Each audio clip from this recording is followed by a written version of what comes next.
The heat shimmered like sorrow rising from the pavement. Asterisk, it was a brutal kind of summer, the kind that made silence throb in the bones. Somewhere beyond the dust and burnt orange haze of late afternoon, a freight train wailed, distant, long, aching the way a man might cry if no one could hear him. Elias stood still in the crowd, not because he wanted to watch, but because something in him couldn't move. His boots were old. His shirt stuck to his back. He had a scar on his left hand that never fully faded, the same hand that used to rock a cradle once. But that was a lifetime ago. He no longer walked with urgency, only with memory. The square was loud, voices, vendors, the murmur of people waiting for something. But even in that noise he noticed them. Two little girls, barefoot, threadbare dresses, sunburned cheeks, holding each other's hands so tightly it hurt to look. They were twins, but not the charming kind you find in picture books. These two were all bones and bravery. Standing on a crate like songbirds trapped in a world that didn't deserve them. Someone shoved a plastic mic into their hands. It was too big, almost comical in their fragile fingers. A speaker crackled. A man shouted, "Sing!" "Now!" The crowd leaned in, not with kindness, but curiosity. Heat rippled off the asphalt. The girls opened their mouths. Their voices were small, soft as rain on rusted metal, but clear, not trained, not polished, just pur, no music, no backdrop, just two trembling voices climbing the heat waves. He felt it then, something uncoiled in his chest, like a thread pulled too tight for too long. He couldn't breathe. They sang about stars, about waiting for someone who never came home. One of them faltered on a high note, the other reached over, wiped a tear without missing a word. No drama, no stage act. Just survival. The man behind them, tall, cruel eyes, raised his hand like he might strike.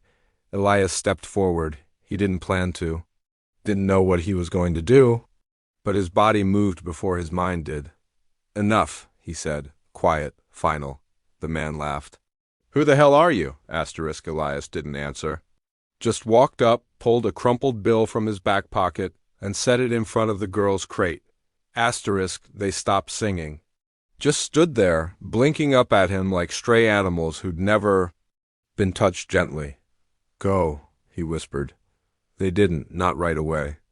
One looked to the other, uncertain. The crowd began to mutter. A bottle rolled. The man was shouting now, words Elias didn't even hear. All he saw were those small shoulders, rising and falling. He reached down slow, steady, and offered his scarred hand. The girls looked at it, then at each other. Then they took it. They didn't say thank you. He didn't expect them to. He just walked, letting their tiny hands wrap around his fingers, as if he were someone who knew the way home. But he didn't, not yet. All he knew was that, for the first time in years, he felt the heat of another heartbeat beside his own, and it didn't feel like punishment. It felt like the beginning of something he wasn't sure he deserved. But maybe they did. They didn't speak much that first evening. He brought them to the edge of town where a rusted trailer sat beneath a dying oak tree. It wasn't a home, not really. Just a place with walls, a roof, and silence that had grown thick over the years. The girls stepped inside like mice entering a cathedral, eyes darting, feet cautious. Elias watched them place their toes only where light spilled across the floor. He poured water into chipped cups. It tasted of metal and pipe, but they drank it with both hands like it was something sacred. The taller twin, just by an inch, sat curled beside the window. The other stayed closer to the door. Neither asked questions. He didn't even know their names. That night, the desert wind came hard, slamming against the thin walls like memories he had no shield against. He sat in the old armchair, boots still on, pretending to read a faded paperback. But his eyes kept drifting to them, curled like shadows on the floor, wrapped in a threadbare blanket, their heads touching as they slept. In the dim light, he could see how thin their arms were. The marks of sun, dirt, and something deeper, something that didn't wash off. He remembered when his boy was small. The way he used to press his head into Eliz's chest, just to hear the heartbeat. That boy had a laugh that could crack open clouds. Asterisk, but he was gone now. Too many winters ago. And the woman Elias had once loved couldn't stay in a world without him. Asterisk, so he'd stopped loving things after that. Safer that way. Until now, asterisk in the morning, the girls were already awake, sitting on the porch steps with their knees drawn up, faces turned toward the sun like little wildflowers. Asterisk, he brought out bread and apples. Watched them eat slowly, politely, always splitting things in half without even looking at each other. Like it was muscle memory. When he finally spoke, it startled even him. Got a name? Asterisk, they glanced at each other. The quieter one whispered, Nora, asterisk, the other hesitated, then said, June, asterisk, he nodded. Pretty names, asterisk, they said nothing. Just stared out at the horizon, where heat rose again and the sun began its slow punishment of the land. Asterisk, he took them into town that day. Bought them shoes that didn't fit quite right, but would do. Let them choose new dresses, plain ones, soft to the touch. He didn't say no when June reached for the yellow one, asterisk, at the register. The clerk gave him a look, the kind that asked questions without speaking. He ignored it. They walked past the place they had sung, now empty, just a crate and a forgotten microphone melting in the sun. The girls didn't look at it, but he noticed Nora reach for June's hand. Asterisk, it wasn't until later, when they were sitting quietly on the porch again, that he saw it, a notebook in Nora's lap. Pages filled with words written in shaky pencil, songs, asterisk, she didn't notice him watching. She was too busy humming, eyes closed, asterisk, and for a moment, a flicker, a breath. He imagined what it would sound like if she weren't afraid. If she sang just for herself, he turned away, letting the wind take the thought, letting the quiet. Kindness settled deep. Something was changing, not quickly, not loudly, but like roots beneath soil. The first snowstorm came on a Thursday. It swept in quietly at first, like a sigh across the pines, then louder, heavier. The kind of storm that made the world small again, like all that existed was what you could touch, what you could hold. They stayed inside. The cabin creaked under the weight of the wind. The windows fogged, and inside the walls, time slowed down like breath held too long. Asterisk, he found her by the fire. Eliza. That's what she finally said her name was.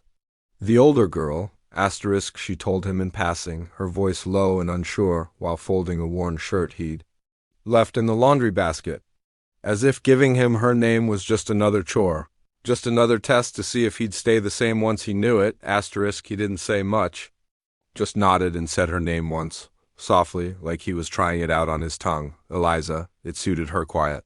Strong, the kind of name that knew how to survive. Asterisk, the younger one, Rosie, came after. Said it during a game of checkers when she giggled at her own mistake and called out to her sister without thinking. Asterisk, Rosie, like the color her cheeks turned when she sat too close to the fire. Asterisk, they never told him where they came from. But he started to understand without asking. Asterisk, there were bruises that didn't come from falling. Fears that didn't come from fairy tales. Asterisk, one evening, while he chopped carrots for soup, Rosie pulled a folded paper from her pocket. It was torn on the edges, smudged in the middle. She didn't speak, just handed it over and waited. Asterisk, he opened it slowly, a drawing. Asterisk, stick figures, 3 of them. One tall with a cap like his. 2 small ones, one holding the other's hand. They were all smiling. Above them, a crooked sun, and in a child's uneven scrawl, one word, home. His hands trembled. Asterisk, he hadn't been anyone's home in years. Asterisk, not since his own daughter stopped calling him daddy and started writing letters from rehab that never had return addresses. Not since he'd stopped believing second chances were real. Asterisk, he didn't know what to say. So he didn't say anything. Asterisk, but that night, when the girls were asleep, he climbed the ladder to the loft. Not to wake them. Just to sit there. Eliza stirred but didn't open her eyes. So he whispered it into the dark. Asterisk, I'm glad you're here. Asterisk, the next morning they made pancakes. Bad ones burnt at the edges, gooey in the middle. Rosie spilled flour across the floor, laughing so hard she hiccuped. Eliza tried to hide her smile, but failed. He stood in the doorway and just watched them. The quiet cabin didn't feel so quiet anymore that afternoon. Eliza found the photo. It had slipped from a book on the shelf, an old picture, bent at the corners. A woman with bright eyes and a dimpled smile holding a baby wrapped in pink. The man beside her was younger, beard not yet gray, arms cradling them both like they were made of glass. She brought it to him. Didn't ask. Just held it out. He stared at it for a long time, then, voice rough, he said, "That was my wife." "And our daughter, Emily." Eliza didn't move. Just waited. "She died." Emily ran. It wasn't the full story. But it was. The first piece he'd ever given to anyone since it broke. Eliza sat down beside him. For a long time. They said nothing. Then, in a whisper so small it could have been mistaken for wind, she said, "He used to tell us. No one would want us." He looked at her then. Really looked, and with a voice steadier than it had been in years, he said, "He was wrong. The kind of slow that made you notice things. Buds on branches, the return of birdsong, the way. The snow melted first on the roof, then along the path to the woodpile, like a path being revealed. Inch by inch. Rosie was the first to run barefoot through the grass. Laughing, shrieking, chasing a wind that didn't bite anymore. Her dress twirled like she just remembered she was allowed to be a child. Eliza stayed on the porch, carving a shape into a soft block of pine with one of his old tools. She didn't speak much still, but her silences had softened. They no longer held fear, only thought. He watched them both from the kitchen window. One girl who had reclaimed her voice. Another who had learned the power of stillness. He'd built a shelf by the hearth. On it sat the drawing Rosie had given him, now in a wooden frame. Below it, a little carved figure, a man holding two tiny hands. Eliza's hands had shaped his hands had stained it. They never said what it meant. They didn't need to. One evening, just after the light slipped behind the ridge, the knock came. He opened the door and found a woman standing there, thin coat, tired eyes, fingers clutching a folded letter like it might fall apart if she let go. He knew her. Even after all the years. Even with the weight of grief and guilt and healing stitched unevenly into her features. Emily, his daughter. She didn't speak right away, just held out the letter. Her hand trembled. I didn't know where else to go. He took the paper, unfolded it. Inside was a single sentence. "I'm sorry I left. I was just so lost. But I never stopped hoping you'd leave the light on." His chest ached. But not the kind of ache that breaks you, the kind that tells you you're still alive. Behind him, footsteps. Rosie peeked out, shy, curious. Eliza followed, stepping slowly to stand beside him. Her hand brushed his, not quite a grip, not quite a question. Emily stared. "These are—" she whispered. He nodded. "They're family," he said, quiet, certain. Emily's eyes filled. "Then I think I'd like to meet them." And just like that, without fireworks or fanfare, something old mended itself. Not all the way, not perfectly, but enough. Later they sat around the fire. Emily shared stories Rosie didn't understand but laughed at anyway. Eliza didn't say much, but she leaned closer every time Emily did. Trust didn't return in leaps.